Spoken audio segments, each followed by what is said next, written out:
नमस्कार। आज हम बीएससी पार्ट सेकेंड में paper first unit third quantum statics में डिस्कस कर रहे हैं। शुरुआत हम करते हैं Bose Einstein statics and its distribution law. जो कल किया था उसको हम कंटिन्यू करते हैं। बोस-आइंस्टाइन सांख्यिकी एवं वितरण नियम में कल हमने किया था कि यदि हमारे पास ni total number of colonel's है, उनमें को हमें जीआई कोष्ठिकाओं में विभाजित करना है, उनमें व्यवस्थित करना है, तो कितने तरीके हो सकते हैं। As we discussed in the thermodynamics probability for the ith cell, जिसे कल किया था हमने, WI निकाला था, उष्मागतिक प्रायिकता निकाली थी, और वो था GI प्लस NI माइनस 1 का factorial divided by GI minus 1 का factorial multiplied by NI factorial. यदि सभी कोष्ठिकाओं को यदि सम्मिलित कर दें, पूरे सिस्टम में जितनी भी कोष्ठिकाएं उन सबको सम्मिलित कर दें, तो जो सूक्ष्म अवस्थाओं की संख्या आती है उसको हम उष्मागतिक प्रायिकता कहते हैं इस निकाय की। And that is equal to W equal to pi, that is from I to N WI। यहाँ पाई जो है वो मल्टीपल को रिप्रेजेंट करता है, कि जो डिफरेंट टर्म्स है उनके गुणनफल को रिप्रेजेंट करता है। इसे सिग्मा हम जोड़ने के काम में लेते हैं, पाई हम गुणा करने के काम में लेते हैं। ये क्यों करते हैं? क्योंकि हमें पता है कि जो प्रोबेबिलिटी है, प्रायिकता है, वो गुणनफल के बराबर होती है। P equal to P1 P2 P3 इस तरह से सबको गुणा करते हैं, तो जो नेट प्रोबेबिलिटी है वो इन सबका गुणनफल प्राप्त होती है। इसी प्रकार हर कोष्ठिकाओं में जो संख्या आती है, जो उष्मागतिक प्रायिकता आती है, उन सबको गुणनफल करेंगे, जो नेट प्रोबेबिलिटी आएगी वो इन सबके गुणनफल के बराबर होगी। So that is equal to pi i GI plus NI minus 1 factorial divided by NI factorial GI minus 1 factorial.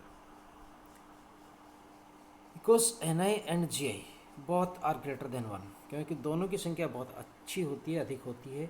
So we can say ऊपर जो है GI प्लस NI माइनस 1, उसको हम नियरली लिख सकते हैं GI प्लस NI, और नीचे GI माइनस 1 है उसको हम GI लिख सकते हैं। सो जो हमारी इक्वेशन सेकंड थी वो कन्वर्ट हो जाती है W equal to, that is the pi from I to, ऊपर जो आता है GI plus NI factorial divided by NI factorial GI factorial. हमें चाहिए इसका डिफरेंशियल, तो हम कैसे करते हैं? उसके लिए दोनों तरफ पहले log लेते हैं।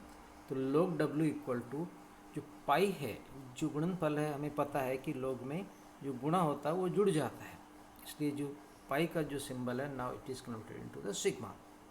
सो log W equal to the sigma i, log natural log है GI plus NI factorial minus the sigma i log NI factorial minus log GI factorial. क्योंकि जो ऊपर है वो प्लस में आती है, जो नीचे से ऊपर जाएगी वो माइनस में हो जाती है। नाउ यूजिंग, बिकॉज log है उस फैक्टोरियल भी है, तो जो स्टर्लिंग फार्मूला है, जो अप्रोक्सीमेशन अपन ने पहले काम में लिया था, उसका उपयोग करेंगे। log xi factorial equal to x log x minus x if x is very large. In that conditions we say log natural log W equal to sigma i, पहले वाले ब्रैकेट को यदि हम उसका स्टर्लिंग फार्मूला लगाते हैं तो प्राप्त होता है GI plus NI log GI plus NI minus GI plus NI, और जो दूसरा है उसको यदि ब्रेक करते हैं तो minus NI log NI plus NI। Third term को यदि स्टर्लिंग फार्मूला लगाते हैं तो मिलता है GI log GI plus GI। Now इसमें GI प्लस NI दोनों तरफ है, पॉजिटिव नेगेटिव कैंसिल हो जाता है। सो जो नेट रिजल्ट मिलता है हमें वो मिलता है sigma GI plus NI multiplied by the log GI plus NI minus NI log NI minus GI log GI। अधिकतम प्रायिकता के लिए फॉर मैक्सिमम प्रोबेबिलिटी, इक्वेशन 4 का NI के सापेक्ष अवकलन करने पर 0 होना चाहिए। जैसे हम कॉन्सेप्ट काम में लेते हैं, हमारे पास जो वेरिएबल है वो n है, NI है, तो इसलिए यदि मैक्सिमम चाहिए तो फर्स्ट डिफरेंशियल 0 होना चाहिए। सो हम ऊपर वाले जो लिखा हमने log नेचुरल log W का, उसका फर्स्ट लॉगरिथम 0 होना चाहिए, उसका लॉगरिथम का फर्स्ट डिफरेंशियल 0 होना चाहिए। So we use del log W equal to 0। Equation 4 को इससे डिफरेंशियल करें तो प्राप्त होता है del of the log W equal to sigma i. बस एक एक टर्म्स का हम डिफरेंशियल करते जाते हैं तो हमें मिलता है GI A डॉट बी के फॉर्म में हम डिफ्रेंशिएट करेंगे। तो NI plus GI log GI plus NI का डिफरेंशियल होगा 1 divided by NI plus GI, और फिर इसको डिफरेंशियल करेंगे तो डेल्टा NI हो जाएगा। इसी तरह से B को यदि कांस्टेंट मानते हैं, log GI plus NI constant मानते हैं, डिफरेंशियल करेंगे GI प्लस NI तो मिलता है डेल्टा NI। यहाँ पे GI को हमने कांस्टेंट माना है, हमारे पास वेरिएबल केवल हमने NI कहा है। अगले में NI log NI को यदि डिफरेंशिएट करते हैं तो पहले हम log NI को डिफरेंशिएट करते हैं तो डेल्टा NI बाई NI प्राप्त होता है, और अगले में यदि डिफरेंशिएट करें तो log NI डेल्टा NI प्राप्त होता है। GI कांस्टेंट है, इसका पूरा डिफरेंशियल 0 आएगा। सो इसको हम रीअरेंज कर देते हैं, तो जो फर्स्ट टर्म आती है वो delta NI plus log NI plus GI delta NI minus delta NI log NI delta NI, तो डेल्टा NI दोनों कैंसिल हो जाएंगे, प्लस माइनस जो नेट रिजल्ट मिलता है वो मिलता है differential of the log W equal to sigma I log NI plus GI divided by NI multiplied by delta NI equal to 0। अब ये हमें एक टर्म्स मिला जो लॉगरिथम के टर्म्स में है, डेल्टा NI के टर्म्स में। अब हम इस इक्वेशन को आगे बढ़ाने के लिए टू ऑब्टेन बोयस-आइंस्टाइन स्टैटिक्स का जो रिजल्ट है डिस्ट्रीब्यूशन लॉ का, उसको प्राप्त करने के लिए हम यूज करते हैं वो है लेग्रांजे के निर्धारित गुणज नियम से, लेग्रांजे अनडिटरमाइंड मल्टीपल मेथड, जिससे हम क्या करते हैं किसी की कंडीशंस मान के उसको हम किसी अननोन डिफरेंशियल से मल्टीप्लाई करके जोड़ भी सकते हैं, घटा भी सकते हैं। माना कि यदि कणों की कुल संख्या कैपिटल N है तथा कुल ऊर्जा N नियत रहती है, तो जो N है उसको हम लिख सकते हैं सिग्मा I NI कांस्टेंट है। डिफरेंशिएट करने देंगे तो del NI equal to sigma I delta NI equal to 0, constant का डिफरेंशियल 0 आएगा। इसी प्रकार जो कुल ऊर्जा है U वो नियत होती है, तो हम इसको इस फॉर्म में लिख सकते हैं सिग्मा की फॉर्म में, तो sigma I NI epsilon I या EI लिख सकते हैं इसको भी। यदि इसको डिफरेंशिएट करते हैं तो मिलता है हमें, क्योंकि कांस्टेंट डिफरेंशियल 0 आएगा, EI डेल्टा NI। अब इक्वेशन जो 6 है उसको हम मल्टीप्लाई करते हैं माइनस अल्फा से, इक्वेशन 7 को मल्टीप्लाई करते हैं माइनस बीटा से, और इन गुणा करके इक्वेशन 5 में जोड़ देते हैं, तो जो रिजल्ट मिलता है आपको वो मिलता है sigma I whole log NI plus GI minus NI minus alpha minus beta epsilon I या EI multiplied by delta NI। क्योंकि डेल्टा एक इंडिपेंडेंट वेरिएबल्स है, सो वी से कि जो रिजल्ट मिलता है ब्रैकेट वाला वो 0 आएगा। So logarithm of the NI plus GI divided by NI equal to alpha plus beta epsilon I या EI।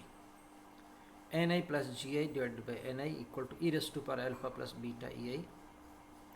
रीअरेंज करें 1 plus GI plus NI e raise to power alpha plus beta EI, या GI by the NI equal to e raise to power alpha plus beta EI minus 1, and जो final result मिलता है वो NI equal to GI divide by e raise to power alpha plus beta EI minus 1, and this is called Bose Einstein law कहलाता है। इस theory में NI जो number है वो GI कोष्टिका में उपस्थित कणों की संख्या को रिप्रेजेंट करता है। आगे इसको जैसे हमने पहले भी किया था आगे भी करेंगे। बीटा इक्वल टू 1/kT होता है, के बोल्ट्जमैन कांस्टेंट होता है, T एब्सोल्यूट टेम्परेचर होता है, और इस NI GI को हम कहते हैं अधिष्ठान प्रायिकता ऑक्यूपेशन इंडेक्स, कि कितने में से कितने अधिष्ठात हो जाती है, भरे रहते हैं, ऑक्यूपाइड कितने स्टेट है उसको रिप्रेजेंट करती है NI/GI, कि GI में से NI कितने भर गए उसको रिप्रेजेंट करता है। यदि हम इसको प्रैक्टिकली ग्राफ प्लॉट करके देखें इस ग्राफ का, इस इक्वेशन का, तो जो ग्राफ आता है इस तरह से आता है कि एक्स एक्सिस में E है और वाई एक्सिस में NI/GI है, that is occupation index plot करते हैं। दो टेम्परेचर लिया हमने, एक हाई टेम्परेचर एक लो टेम्परेचर। लो टेम्परेचर का जो स्लोप है वो ज़्यादा होता है, इसका कम होता है। तो देखते हैं निम्न ऊर्जा स्तर में कम ताप पर अधिक कण अध्यासित होते हैं, जिसे हमने एक डॉट डॉट बना के एनर्जी को दिखाया कि कम एनर्जी है यहाँ पे, ये निम्न एनर्जी रीजन है। इसमें देखें कि जो हाई टेम्परेचर वाला है उसकी ऑक्यूपेशन इंडेक्स बहुत कम है, और जो लो टेम्परेचर उनका ऑक्यूपेशन इंडेक्स अधिक है। तो निम्न ऊर्जा स्तर में कम ताप पर लो टेम्परेचर पे अधिक कण अध्यासित होते हैं, ऑक्यूपाइड होते हैं, उनमें भरने की क्षमता ज़्यादा होती है। Now using this one we can determine Planck distribution law, Planck वितरण नियम का ज्ञात कर सकते हैं बोयस-आइंस्टाइन सांख्यिकी की सहायता से।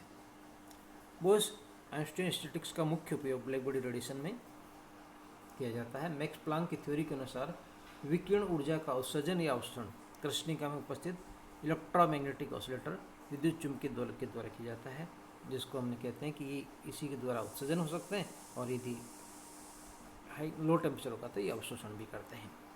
विद्युत चुंबकीय दोलित्र की जो ऊर्जा के रूप में प्राप्त होते हैं, जो उसको महत्व ऊर्जा काम में लेते हैं, वो आती है हमारी that is the average of the e h nu divide by E raise to power h nu by के टी माइनस 1 तथा जो आप कैलकुलेट करेंगे फाइनली हम न्यू व न्यू प्लस डेल्टा न्यू आवर्ती प्रास में जो ऊर्जा घनत्व प्राप्त होता है वो आता है u nu d nu equal to 8 pi h nu cube d nu c cube multiplied by the E h nu kt minus 1. Now we can derive this formula, derivation of the Planck energy distribution and on the basis of the Bose-Einstein statistics कि Bose-Einstein सांख्यिकी के आधार पर Planck ऊर्जा वितरण नियम का निर्गमन कैसे होता है वो देखते हैं। मैक्स प्लांक के अनुसार कृष्णिका में विकिरण का उत्सर्जन सतत न होकर ऊर्जा के पैकेट्स के रूप में होता है, this is not in the continuous form, जो हमने क्लासिकल में पढ़ा उस तरह से नहीं होता।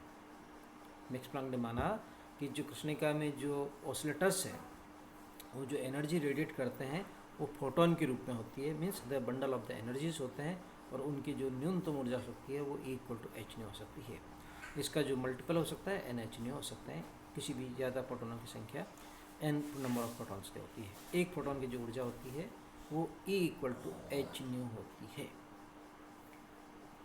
यदि फोटोन का वेग c है तो जो संवेग आता है P वो एनर्जी बाय दी c होता है h nu by the c, where c is the velocity of light, क्योंकि फोटोन को ये माना जाता है कि उसका विरम द्रव्यमान शून्य होता है, इसका जो वेग है प्रकाश के वेग के बराबर होता है, इसकी स्पिन जो है वो 1 होती है। स्पिन 1 होती है तो कौन सा पार्टिकल होगा, बोसॉन होगा, जिसमें बोस-आइंस्टीन स्टैटिस्टिक्स हम फॉलो कर सकते हैं, लगा सकते हैं। तो किसी ताप T पर बोस-आइंस्टीन वितरण नियम जो हमने कैलकुलेट किया था उसके अकॉर्डिंग जो ऑक्यूपेशन इंडेक्स था उसके according Ni equal to g i divide by E raise to power alpha plus beta e i minus 1। उसमें साम्य अवस्था में फोटोनों की संख्या नियत नहीं रहती, it will be the vary, so जो हमने कॉन्सेप्ट माना था n is not constant, so delta Ni is not zero, so जो अल्फा कांस्टेंट माना हमने अल्फा इक्वल टू उसको जीरो हो जाएगा, तो उसको हमें नेगलेक्ट करना पड़ेगा, वो शर्त हमें लागू नहीं होती। जबकि बीटा के लिए कहते हैं कि जो कुल ऊर्जा वो नियत रहती है, इसलिए यह शर्त लागू होती है।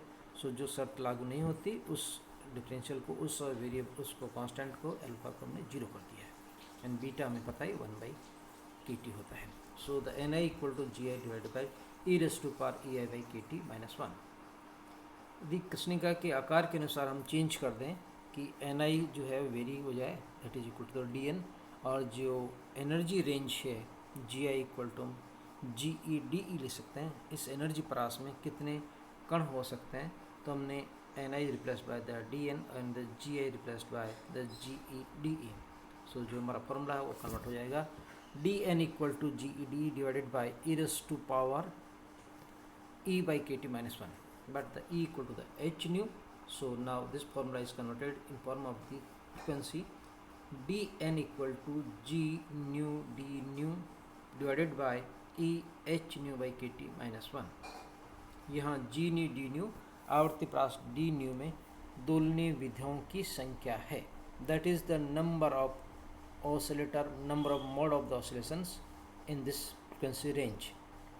So to calculate the dn we have to obtain g nu d nu। अब हमारा जो मेन ऑब्जेक्ट है वो हमें इन संख्याओं की, नंबर ऑफ मॉड्स की, इन परास में जो विधाओं की संख्या, नंबर ऑफ दी जो तरीके हैं, मेथड्स ऑफ द ऑसिलेशंस, उनको ज्ञात करना है। Means we want to calculate g nu d nu. तो इसके लिए हम क्या मानते हैं, माना कि आवर्ती प्रास न्यू और डी न्यू में तथा ऊर्जा प्रास ई व ई प्लस डी में मध्य जो अणुओं की संख्या वो जी न्यू डी न्यू है। तो हम क्या करते हैं, इसके लिए एक कोऑर्डिनेट सिस्टम मानते हैं जिसमें हमें p x p y p z मतलब संवेग हमारा कोऑर्डिनेट सिस्टम है। इसमें हमने एक सर्किल माना, एक स्फीयर माना 3 डायमेंशनल, इसलिए कि जिसकी रेडियस p हो, और एक सेल मानते हैं जिसकी मोटाई dp है। तो इसका जो कॉस्टिका जो बनता है, जो इफेक्टिव एरिया बनता है, इसका जो वॉल्यूम आएगा वो आएगा 4 पाई पी स्क्वायर डी पी। क्योंकि area of cross section 4πp² and इसका जो मोटाई है वो dp आती है। सो वी से GP/dP इनकी विधाओं की संख्या जो आएगी वो आएगी GP/dP equal to 4πp² dp divide by dV/v। यहाँ dV/v क्या है वो देखें। dV जो स्मॉल सेल यूनिट सेल बनती है, एकांक कोष्टिका बनती है, उसकी आयतन है। So dV equal to dpx dpy dpz dx dy dz, जिसे हम पहले करके आए, और अनसर्टेनिटी प्रिंसिपल से, अनिश्चितता के सिद्धांत से ये h³ के बराबर होती है, बिकॉज dpx dx h के बराबर, dpy dp dy h के बराबर, dpz dz h के बराबर, तो ये तीन मिला के h³ हो जाती है। dV/v क्या है? कहते हैं इस छोटे से आयतन में कितनी कोष्टिकाएं हो सकती है। एक कोष्टिका का आयतन इतना है, तो ये नंबर ऑफ जो सेल्स है उनकी संख्या आ जाती है। सो V जो है कोष्टिका का संपूर्ण आयतन है। Capital V is the net volume of the sales.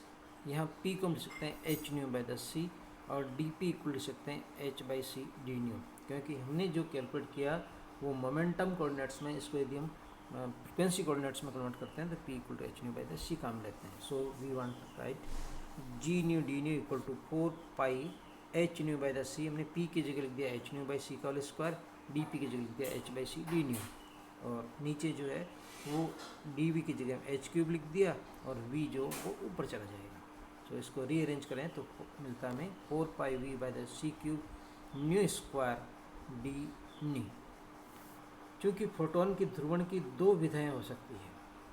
मतलब ये है, ध्रुवण क्या होता है कि जो इलेक्ट्रिक फील्ड होता है, जैसे हम इलेक्ट्रोमैग्नेटिक वेव में पढ़ के आए हैं, कि जैसे मान लो एक्स एक्सिस में यदि वेव प्रोपिगेट्स होती है, गति करती है, तो इसमें जो इलेक्ट्रिक फील्ड आएगा वो वाई एक्सिस और जेड एक्सिस में हो सकता है। यानी इसका ध्रुवण या कंपन की जो दिशाएं हैं वो दोनों तरफ हो सकती है। इसके अलावा इसी प्रकार फोटोन भी एक इलेक्ट्रोमैग्नेटिक ऑसिलेटर्स है, जिससे जो वेव प्रोड्यूस होती है उसकी भी जो अवस्थाएं हो सकती है ध्रुवण की, वो दो हो सकती है। इसलिए जो total number of the occupation number है, हमारी अवस्थाओं की संख्या, नंबर ऑफ मोड्स है, वो डबल हो सकती है जो हमने कैलकुलेट किया उससे, क्योंकि एक वाई से रिलेटेड एक जेड से रिलेटेड, यदि फोटोन एक्स दिशा में प्रोपेगेट होता है। सो जो इंटर इक्वेशन था थर्ड, उसको हमने 2 से मल्टीप्लाई कर दिया। So the g/d equal to the twice of the 4πv μ² c³ d/, हो जाता है। So that is the 8πv μ² c³ d/। इसको g/d को जो ओरिजिनल इक्वेशन हमने डिराइव की थी उसमें सब्स्टिट्यूट कर दें तो मिलता है dn equal to 8π μ² c³ multiplied by 1 divide by in bracket Ehν/kT-1 d/। एक तरह से उन कणों की संख्या है जो इस आवर्ती परास में पाए जाते हैं। d/, आवर्ती परास में फोटोनों की संख्या dn होती है। अतः इन फोटोनों की ऊर्जा dn इंटू h होगी। यदि नेट एनर्जी चाहिए, फोटोनों की संख्या होगी dn, एक फोटोन की ऊर्जा थी h, इसलिए फोटोनों की ऊर्जा जो आ जाएगी वो dn h हो जाएगी। एकांक आयतन में फोटोनों की ऊर्जा डिवाइडेड बाई वॉल्यूम हो जाएगा। सो द dn h/v हो जाएगा। सो न्यू प्लस d/, आवर्ती परास में माध्य ऊर्जा घनत्व, एनर्जी पर यूनिट वॉल्यूम। तो हमने ऊपर नंबर टोटल एनर्जी हो गई, नीचे आयतन है, इसलिए इसको हम लिख सकते हैं u/d/, ये माध्य ऊर्जा घनत्व है। सब्स्टिट्यूट कर दिया जाए dn की वैल्यू इसमें। So the 8πv μ² h divided by c³ multiplied by the 1 divided by EhνkT-1 d/। v से v कैंसिल हो जाता है, एक न्यू और आ जाता है। So the u/d/, equal to जो रिजल्ट मिलता है हमें वो आता है 8πh⁻³ divided by c³ multiplied by 1 divided by e⁻⁻kt-1 d/। This is called Planck distribution law. This is very important. This law produced a revolution in the quantum mechanics. उस समय सबसे बड़ा ये मुख्य फॉर्मूला माना जाता था, क्योंकि इसकी सहायता से एक नई मैकेनिक्स का प्रादुर्भाव हुआ, दैट इज हम उसको क्वांटम मैकेनिक्स कहते हैं। और इसका शुरुआत ब्लैक बॉडी रेडिएशन पे काम में लिया गया। तो इसका जो उपयोग करते हैं वो हम इसकी सहायता से रेलेजेंस नियम डिस्ट्रीब्यूशन लॉ ज्ञात कर सकते हैं। इसके द्वारा हम विन्स डिस्ट्रीब्यूशन लॉ भी ज्ञात कर सकते हैं। तो शुरुआत करते हैं हम रेलेजेंस के लिए कि प्लांक वितरण के नियम से हम रेलेजेंस का नियम ज्ञात करना चाहते हैं। वो कहाँ काम में आता है? रेलेजेंस का लेमडा जब बहुत हाई हो, जब लेमडा हाई हो तो न्यू क्या होगा? कम होगा। So H new is less than the k T, ये कंडीशन होती है। इस कंडीशन में जो नीचे वाला ई रेज़ टू पावर है, e raise to power h nu by के टी क्या रिजल्ट मिलता है वो हम लिख सकते हैं ई न्यू की जगह हम सी बाई लेमडा सब्स्टिट्यूट करते हैं तो E raise to power H C lambda के T equal to nearly we can expand in the form of the series, so 1 plus H C by the lambda के T हो जाएगा। और यदि हम न्यू को लेमडा में कन्वर्ट करना चाहें तो nu equal to C by lambda differentiate करेंगे, D nu equal to minus C by lambda square D lambda हो जाएगा। सो जो फॉर्मूला मिलता है हमें डेंसिटी का, एनर्जी डेंसिटी का in form of the lambda, U lambda D lambda equal to 8 pi H C lambda के T divided by lambda 5 H C D lambda. और यहाँ जो रीअरेंज करके देखें तो U lambda D lambda equal to 8 pi K T divided by lambda for d lambda, and this is same as the Rayleigh-Jeans. So this Planck radiation law is valid for the higher wavelength in form of the Rayleigh-Jeans. Now next इसका जो testing है इस Planck radiation law की अब हम करना चाहते हैं लोअर वेवलेंथ रीजन में, जिसमें हम वीन डिस्ट्रीब्यूशन लॉ कहते हैं। तो यहाँ पर लेमडा कम हो तो एच न्यू का मान बहुत अधिक हो जाता है in terms of k t. So the s c by lambda is greater than the k t. So जो ये टर्म्स आएगी e raise to power H C by lambda के टी, इसका मान एक्स में बहुत अधिक हो जाएगा, 1 को हम नेगलेक्ट कर सकते हैं। So now the situation is u lambda D lambda equal to 8 pi H C by the lambda 5 d lambda divided by e h C by the lambda के टी। इसको बाकी सब चीज़ को कांस्टेंट मान लें, केवल लेमडा को वेरिएबल माने, टी को वेरिएबल माने, तो A by lambda 5 E raise to power minus H C lambda के T D lambda, and this is called Wien's distribution law.